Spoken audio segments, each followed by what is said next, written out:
മുറിവേറ്റ് അതിജീവനം.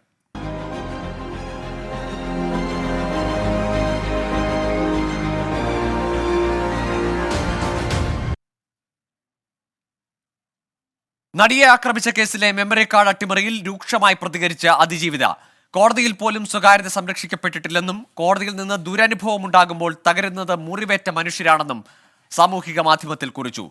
വിചാരണ കോടതിയിലുള്ള വിശ്വാസം നഷ്ടപ്പെട്ടെന്നും അതിജീവിത തുറന്നടിക്കുന്നു. കോടതിയുടെ കസ്റ്റഡിയിലുണ്ടായിരുന്ന മെമ്മറി കാർഡിന്റെ ഹാഷ് വാല്യൂ മാറിയതുമായി ബന്ധപ്പെട്ട് ജുഡീഷ്യൽ അന്വേഷണ റിപ്പോർട്ട് കഴിഞ്ഞ ദിവസം അതിജീവിതയ്ക്ക് കൈമാറാൻ ഹൈക്കോടതി നിർദ്ദേശിച്ചിരുന്നു.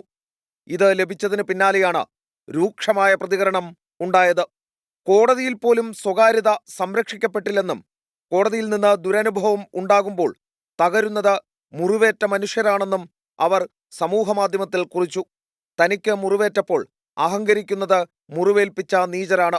മെമ്മറി കാർഡിന്റെ ഹാഷ് വാല്യൂ പലവട്ടം മാറിയതിലൂടെ നിഷേധിക്കപ്പെട്ടത് തനിക്ക് ഈ രാജ്യത്തെ ഭരണഘടന അനുവദിച്ച അവകാശമാണെന്നും അതിജീവിത കുറ്റപ്പെടുത്തുന്നു.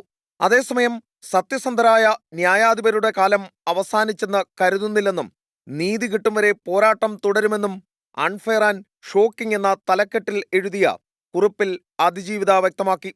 ഇതിനിടെ കേസിൽ ആക്രമണത്തിനിരയായ നടിയെ പിന്തുണച്ച ഉമാ തോമസ് MLA അടക്കം നിരവധി പേർ രംഗത്തെത്തുന്നുണ്ട്.